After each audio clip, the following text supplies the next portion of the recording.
daerah Tutong. Dari daerah Belait, kita sekarang ke daerah Tutong bersama dengan si gadis jelita Nur Adina. Assalamualaikum. Waalaikumsalam warahmatullahi wabarakatuh. Hani dan juga Nadira. Apa khabar pagi ini? Alhamdulillah. Gembira, cukup ceria ya. Betul. Di hujung minggu ini, apatah lagi bersama dengan Adina. Adina sihat bersama dengan kru di sana? Ya, Alhamdulillah saya dan juga kru yang bertugas pada pagi ini semuanya sehat ya. Walaupun cuaca agak tidak menentu ketika ini. Jadi itulah kita harapkan semoga diberikan kesihatan yang berpanjangan di musim cuaca yang tidak menentu pada ketika ini, insya-Allah. Amin ya rabbal alamin. Semoga juga dipermudahkan untuk seluruh rakyat dan penduduk di negara Brunei Darussalam ini. Baik, topik perbualan kita ni hari ini Adina, rasanya ni soalan lazim lah. Bagaimana pula dengan sasaran ataupun azam tahun baharu Nur Adina untuk tahun 2026 ini? Ya, maaf ya. Jadi bagi saya untuk tahun ini azam dan juga sasaran baru tidak ada saya tetapkan yang barulah sebenarnya. Masih lagi saya kekalkan azam dan juga sasaran tahun lepas ke tahun ini kerana belum tercapai sepenuhnya. Tapi walaupun ini azam yang lama, perlu kita ni tetap committed, tetap gigih untuk mencapainya, dan saya hanya akan melakukan sedikit perubahan dari segi penyesuaian dari cara kita ni mencapainya mengikut kemampuan sendiri dan bagaimanakah cara yang sesuai untuk kita ni, cara yang tepat untuk kita ni mencapainya dengan sempurna. Dan itulah kita harapkan juga di tahun ini diberikan kesihatan yang berpanjangan, diberikan pintu rezeki juga dan adanya kita ni lebih berani sebenarnya, lebih yakin, lebih konsisten dan juga lebih tenang dalam menjalani kehidupan. Itulah yang saya turut harapkan. Semoga kita semua juga akan dapat mencapai antara azam kita ni pada tahun 2026 ini, insya-Allah. Rasanya cukup relatable. Banyak juga yang rasa saya pun yang tahun lepas belum lagi benar-benar tercapai. Betul? Kalau dapat tahun ni Nur Adina dapatlah kongsikan sedikit apa tu azam yang di carry forward ke tahun 2026 tu? Ya, sebenarnya adalah ingin hidup agar lebih proaktif sebenarnya ya.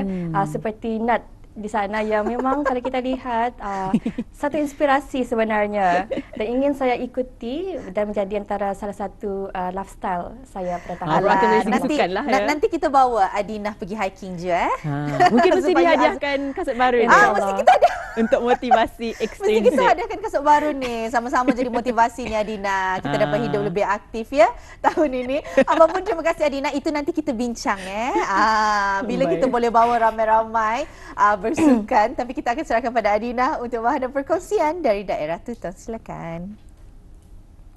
Ya, baik, terima kasih Hani dan juga Nadira.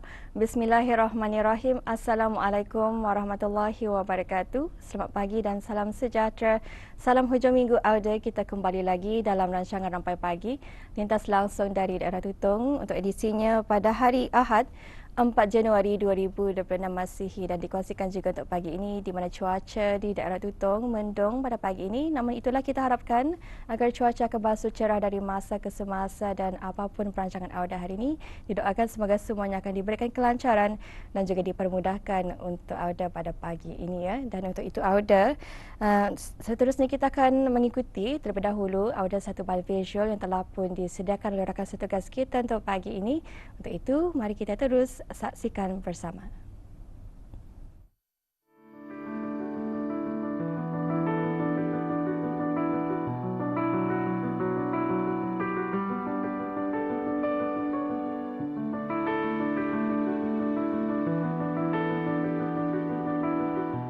Bismillahirrahmanirrahim. Assalamualaikum warahmatullahi wabarakatuh. Ada penonton, apa yang ada dapat lihat di sini merupakan tanaman kacang bendi ataupun kacang bender ataupun juga disebut sebagai okra. Ia merupakan tanaman sayur-sayuran yang mudah saja tumbuh, dan apa yang kita lihat di sini ia menggunakan kaedah penanaman biasa, tetapi dapat dilihat di bawah ni adanya pipe yang menggunakan teknik ataupun metod drip irrigation. Jadi menerusi package program kali ini akan saya bawakan pada Auda mengenai dengan penanaman okra, teknik penanamannya dan juga kaedah perairan yang digunakan di sini. Untuk itu teruskan saya Auda bersama saya.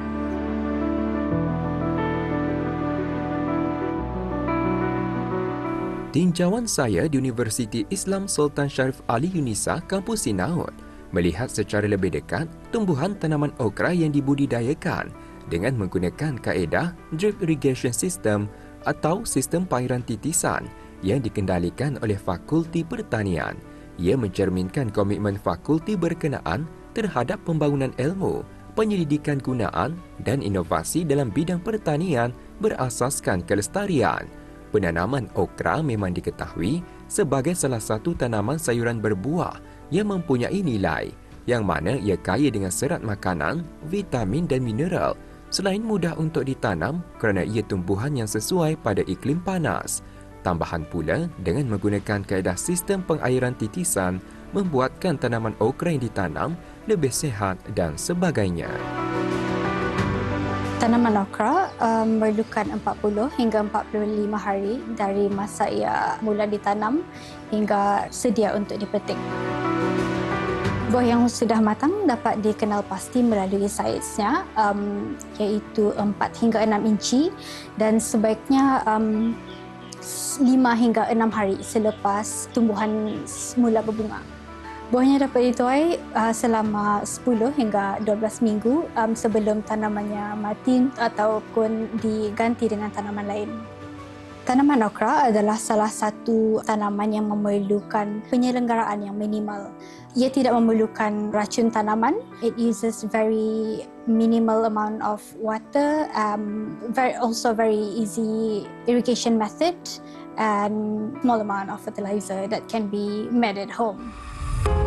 Sistem drip irrigation yang digunakan oleh Fakulti Pertanian UNISA Kampus Sinaut memperlihatkan penggunaan kaedah pengairan cekap yang menyalurkan air secara terus ke zon akar tanaman melalui aliran titisan terkawal.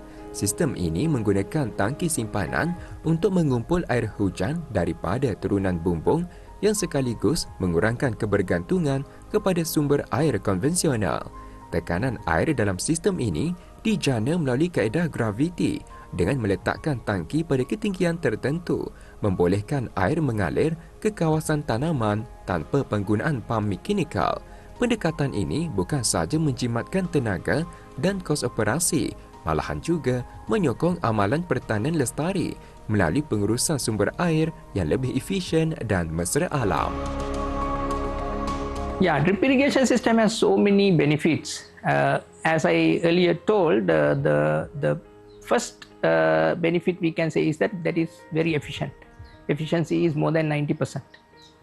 And so that means loss of water is very low. And as we are supplying water to the root system, we can keep the plant or the crop at optimum level of water requirement. So therefore, plants can perform its maximum. And drip irrigation system can be automated. And once installed, labor requirement is very low. And if it is automated, then we no need any labor. Or we can operate with one labor without any problem. We can use drip irrigation system in any land, whether it is a slopy land, whether it is a flat land, or any type of soil, whether it is sandy or whether it is clayey, we can use drip irrigations in any type of land. And also we can use with any type of crop. And another advantage of drip irrigation system is that we can combine drip irrigation with fertigation, where we can supply agrochemicals, especially fertilizer, or any other chemical which is needed with the system. Research has shown that drip irrigation can increase the yield 30 to 40 to 50% depending on the crop. And so there are many other benefits also under drip irrigation. Yeah, as I told, drip irrigation is the most efficient system, and so it is suitable because Brunei, one of the biggest problem is that availability of water. And water available, we know there are a lot of rainfall, but also very high temperature and very high humidity. So therefore, evapotranspiration or water requirement for the crop is very high. And therefore, we need a proper water source which we can supply to the crops. So therefore, drip irrigation will be very good to use whatever the available water sources. And also we know that these days there is a big argument about climate change, so which will change the availability of rainfall and the distribution of the rainfall, and when the rain is going to set and when is not. So therefore there could be more dry spells, more heat stress. So during that periods, drip irrigation can do a great job in agriculture. Pelaksanaan drip irrigation system dalam penanaman okra oleh Fakulti Pertanian UNISA mencerminkan usaha berterusan ke arah pengurusan air yang lebih efisien dan berdaya tahan, selain menyumbang kepada pertumbuhan dan produktiviti tanaman okra yang lebih konsisten. Penggunaan sistem ini juga berpotensi menjadi rujukan bagi pembangunan teknologi pengairan lestari dalam sektor pertanian tempatan. Oleh demikian, penerapan sistem seumpama ini adalah selaras dengan keperluan pertanian moden dan matlamat kelestarian sumber semula jadi. Ya, penonton, dengan menggunakan kaedah ataupun sistem drip irrigation ini sebenarnya memang banyak manfaat dan juga kebaikannya. Antaranya ialah air untuk penanaman ini ia terus kepada akar dan oleh itu akan mengelak ataupun mengurangkan proses penyejatan air, dan dapat kita lihat sebenarnya tumbuhan yang menggunakan sistem ini ataupun kaedah ini akan mendapat kandungan air yang betul, dan juga pembacaan atau memang secara manual, tapi apa yang dapat dikontrol ataupun dapat dikawal di sini adalah kehilangan air daripada proses penyejatan. Dan apa kita harapkan juga kaedah-kaedah seperti ini akan dapat diteruskan bukan saja pada tanaman jenis okra, malah juga tanaman-tanaman lain bagi kita ni sama-sama meningkatkan keluaran pertanian negara Brunei Darussalam, insya-Allah. Sekian penonton, Assalamualaikum warahmatullahi wabarakatuh. Jumpa lagi.